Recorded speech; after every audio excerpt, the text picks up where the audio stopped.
Welcome to Worth the Effort Woodworking. This CNC build and review was supported by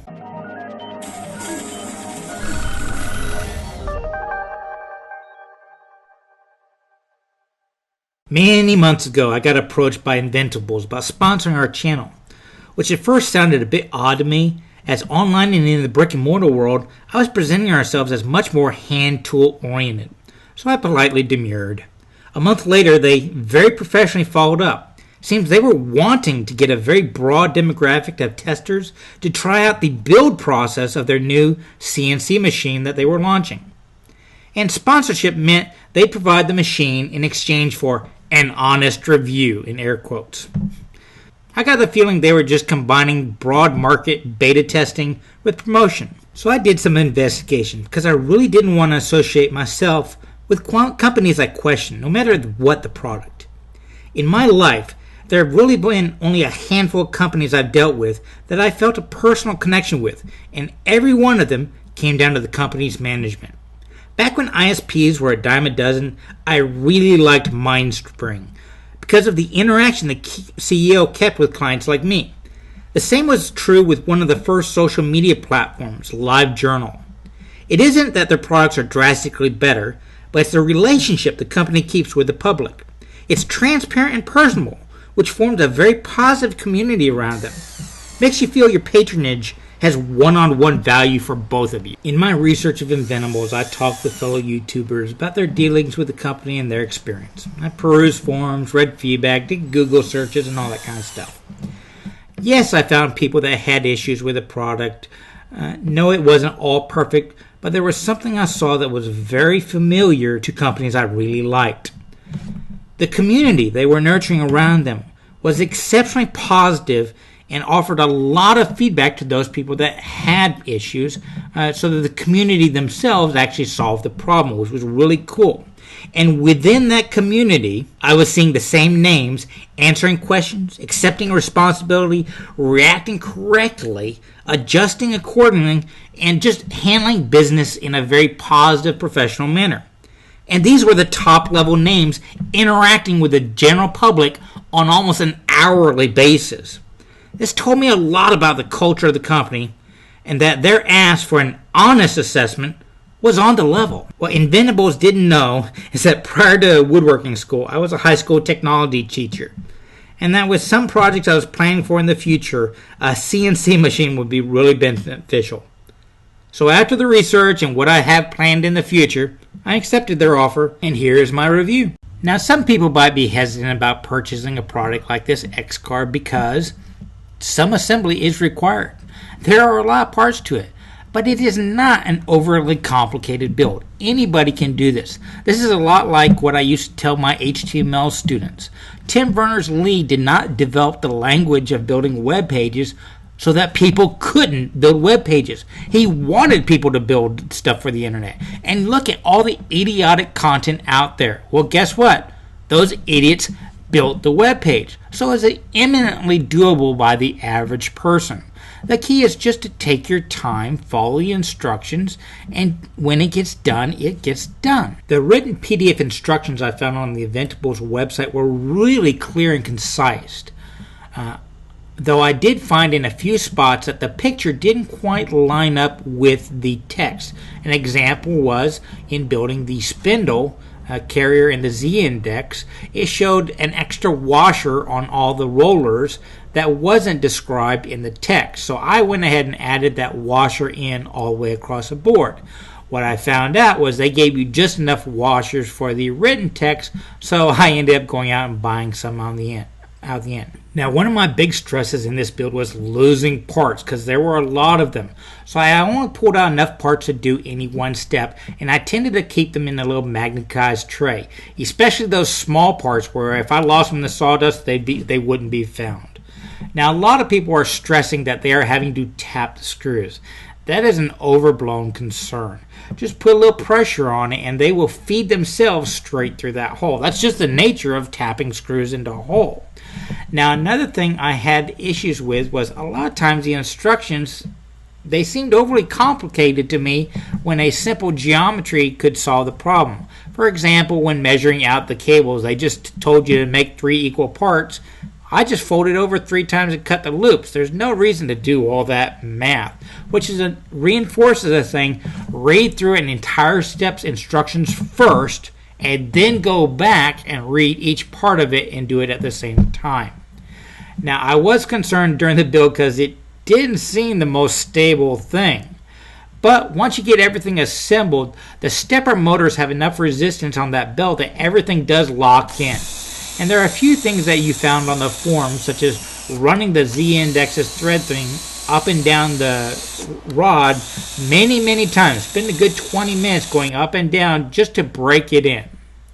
Now, my biggest concern was wiring. It has been decades since I've done any wiring, and they did make it fairly simple. One of the only real assembly problems I had is this block right here that I was wiring into. The holes that you had to screw it into the Z-index plate were slightly off, and I have a feeling that's just because they sourced the connection block from a different part. But if you follow the instructions, the wiring is simply just screwing in and out of screw and lining up colors. It is that simple. Now, there is a lot of wiring, and because I was concerned, I took my time on that one. I do suggest grabbing a whole bunch of zip ties and zip tying things solid as you go along. It will make things a lot easier. And right here is another example of if you follow along the instructions in step by step without reading the entire step through, you will have a few more headaches. Putting these 4 wires together into the block was a nightmare when I did it one at a time as the instructions said. But if you just spread those wires apart with your fingers and insert them all at once, whenever you do one, you're not pulling out the other. And it made it so much simpler. It's just a little common sense. Read through as you go along. Now look at this right here. This is an example of a company building a product that they designed for the amateur to put together. Yes, the wire connectors are just put the wire in and screw it down to clamp down on it. But notice that in order to simplify it, they actually have wires running from one side of the box to the other side of the box. And this is done to simplify the assembly process as much as they could. And by you doing the assembly, it lowers the cost quite a bit, makes it more entry level. And when you're all done, if you read the instructions, follow along as best you can, first time it'll work. It really is simple enough that anybody can do this if you just take your time. The final step of the diagnostic test to start it up is to make sure your X and Y motors work properly, and this really was the first time I tried it. Just hitting the buttons, telling it to go up and down, test everything out, and make sure everything works. It is satisfying knowing it goes together right the first time, but really all that does is say, hey, you can follow instructions. Now, I'm not going to tell you everything was smooth sailing for the whole deal. After my initial shakedown run, I did start to have problems with my Z-index, in that sometimes when it went to go up, it went down and vice versa. But the advantage of building something yourself like this, even as simple as this thing was, is it gives you the knowledge to diagnose problems yourself and to fix them yourself. I basically just traced back all the wires associated with a Z-index, and I found one of them had gotten a little bit loose. Plugged it back in, tightened it up, and it has been working just fine ever since. That has been the only mechanical adjustment I have made on this machine since assembling it. I really am quite satisfied in how this device went together. The ease of the assembly, even though it took me a good bit of time, a lot of that was just because I was going slow, rereading instructions, rethinking some stuff, and trying to simplify it for myself as best I can. But it went together fairly well. My biggest frustration with this entire setup has been the software. It is just very, very basic, and it can't handle curves going down and up. It is really just a 2D software package that added layers. So a lot of your cutouts come out looking like Donkey Kong, a 64-bit Donkey Kong. Very blocky. Okay, I feel I need to qualify my upcoming statements real quickly. Easle The software that comes with this 3D carving machine is a web-based program, meaning you have to have the internet to use it, and you interface with the program through a browser. Now that has its pluses and minuses. First off, the minuses is you have to have internet access to interact with the software. Now, I believe it, don't hold me to this, you can set everything up on the internet in the browser and then just walk out to your CNC machine, plug it in, and have it run without the internet, but you do need the internet set up. I believe that. My solution, because I didn't want to bring my computer out to the shop, was I went and bought a 50-foot USB cable and I run it underneath the doors to get out to the CNC machine. But you do have to have the internet access to handle it. The positive side for users is there are no updates, and this gives Inventables the opportunity to constantly update it when people like me have suggestions or complaints or something like that to improve it. In fact, one of my issues was that you can't use a V-bit with Easle at the moment. And when I tweeted that, asking, has anybody figured a workaround on that one, Inventables tweeted me back, we are working on it. So I might have that problem today, but they might solve it tomorrow, and it'll be seamless, their ability to use it. Now, having said that, right now, Easle is a very basic program. You can create content in Easle, but it's not going to be overly sophisticated content. I kind of liken it to Paint, Microsoft Paint, in its ability right now. It can do type, it can do boxes, circles, any variation of that one, and if you want to spend your time there, you could probably make something pretty cool, but it's that simple. But Easle can also import files in the SVG format. Now, my background was as a high school technology teacher, and I taught the Adobe Creative Suite. I could have gotten certified to teach at the college level, but I didn't want to bother retaking that test every single iteration of the Creative Suite, so I just never did it. What I do is I go into Illustrator to create my artwork. I simplify it as much as I possibly can because I know Easle is fairly basic, and then I export an SVG file to import into Easle. Now, you cannot get very complex on that. One of the projects I've been doing was creating these little houseplant ghosts that I've been selling at the farmers markets. And whenever I make them, I basically have 24 different designs in a 12-inch by 24-inch block that I can say carve out. That was about as maximum as Easle could do. I tried to create a simple paragraph story description in a very simple font for it to do a relief carving of all those letters, and it locked up. It couldn't handle that much. So you can make a sign, but you can't make a paragraph right now. Also, speaking of engraving, you can't use the V-bit, as I mentioned earlier. That combined with the fact that Easle is not a true 3D carving program, even Inventables calls it a 2.5, you can't really do script fonts.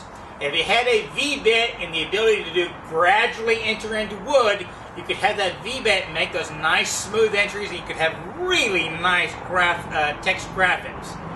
But right now, being a 2.5, meaning it'll do one layer, and then it'll block down, do the next layer, so you get this kind of 64-bit blocky Donkey Kong kind of character when you do stuff, and you have to go back in and either sand it smooth or carve it smooth.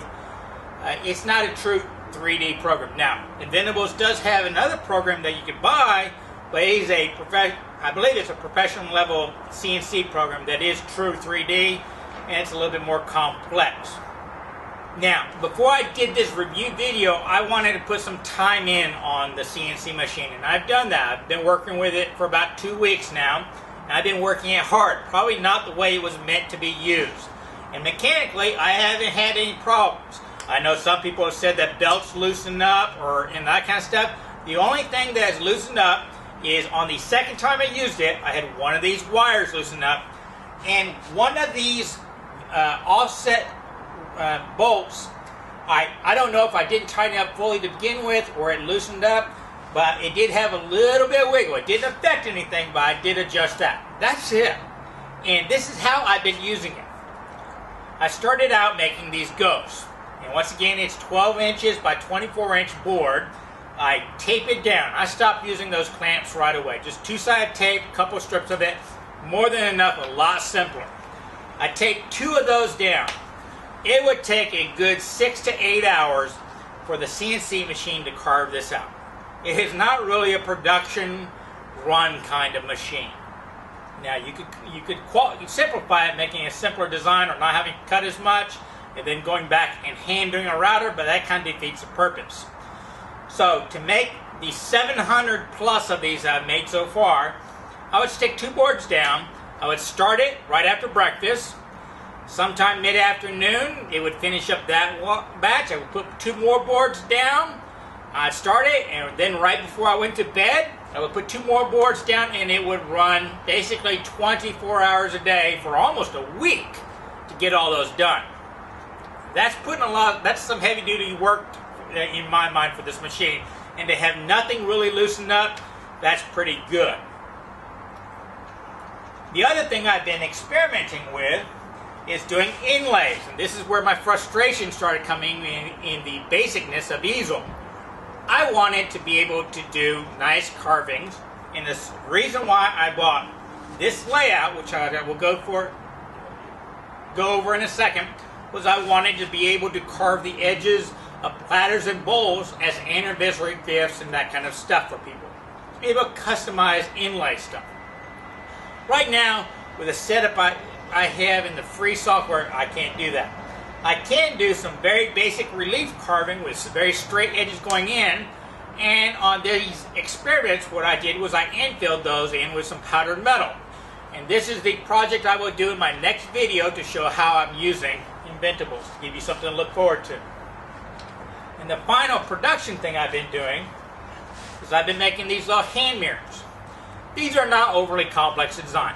I could knock one of these out fairly quickly with my hand tools and stuff like that.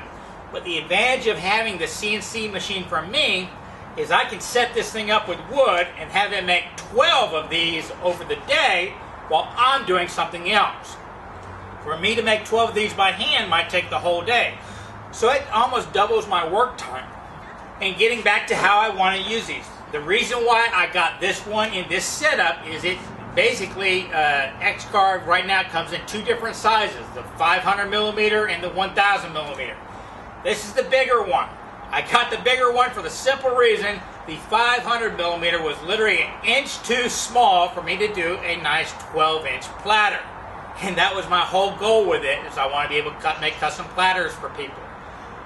Me and my dad. Eventually, because of the simple design of this, and it's an aluminum extrusion, I will probably cut this thing down to maybe 700 millimeters to get the size I need, nothing extra. Right now, it is pretty big, and as you can see, I just have it sitting a little bit off the ground on a couple tubs because I haven't built a table for it yet. I got to get the money for wood. Some other things I got on this machine is I went ahead and upgraded the stepper motors to the largest ones they had, because it wasn't that big a price difference. And I have their 300-watt spindle. I know a lot of people are saying go ahead and get the mounts for like a router setup like that. And here's one of my thinking. It's kind of like hot rodding a VW Bug. It's still going to be slow. So if I just schedule my timing to work around its schedule, it'll work out all the same. If it took 4 hours instead of 5 hours with a DeWalt router, well, it saved me an hour, but it's not, as a percentage, it's not that big a deal. This is quite enough that I can work across my shop with it with a set of earphones, and I'm okay. The other thing you need to consider right off the get-go is dust, sawdust. You have to get the dust out of your work. It will clog up whatever holes it has made and make the router bit or the end mill skip or burn up quicker if there's a lot of sawdust in there. I will admit, my solution is not the greatest. I literally set a span over on this side and it just blows it out the door. I don't suggest you do that one. You need to have some kind of vacuum setup. It does make a big mess, and I don't believe it's very healthy to breathe in that sawdust. But I just blow it out the door. Other than that, for what this is, I've been really quite happy with it. I'm really looking forward to an upgrade in the software to exploit what the machine can do. The software is the bottleneck right now. And I do expect that over this upcoming year, this machine is going to get some heavy-duty use. It will be working almost daily, almost all the time, because I'm using it to make smaller stuff in addition to doing fine engraving that will save me time elsewhere. So you can expect in the next week to see a project video with me actually using this machine to do some inlay work with some powdered metal, and you can get a good idea what you could also do with this machine. I hope you enjoyed this review. I know it's a little bit long-winded, but I wanted to cover everything. And I want you to remember one last thing. It is always worth the effort to learn, create, and share with others. Y'all be safe and have fun.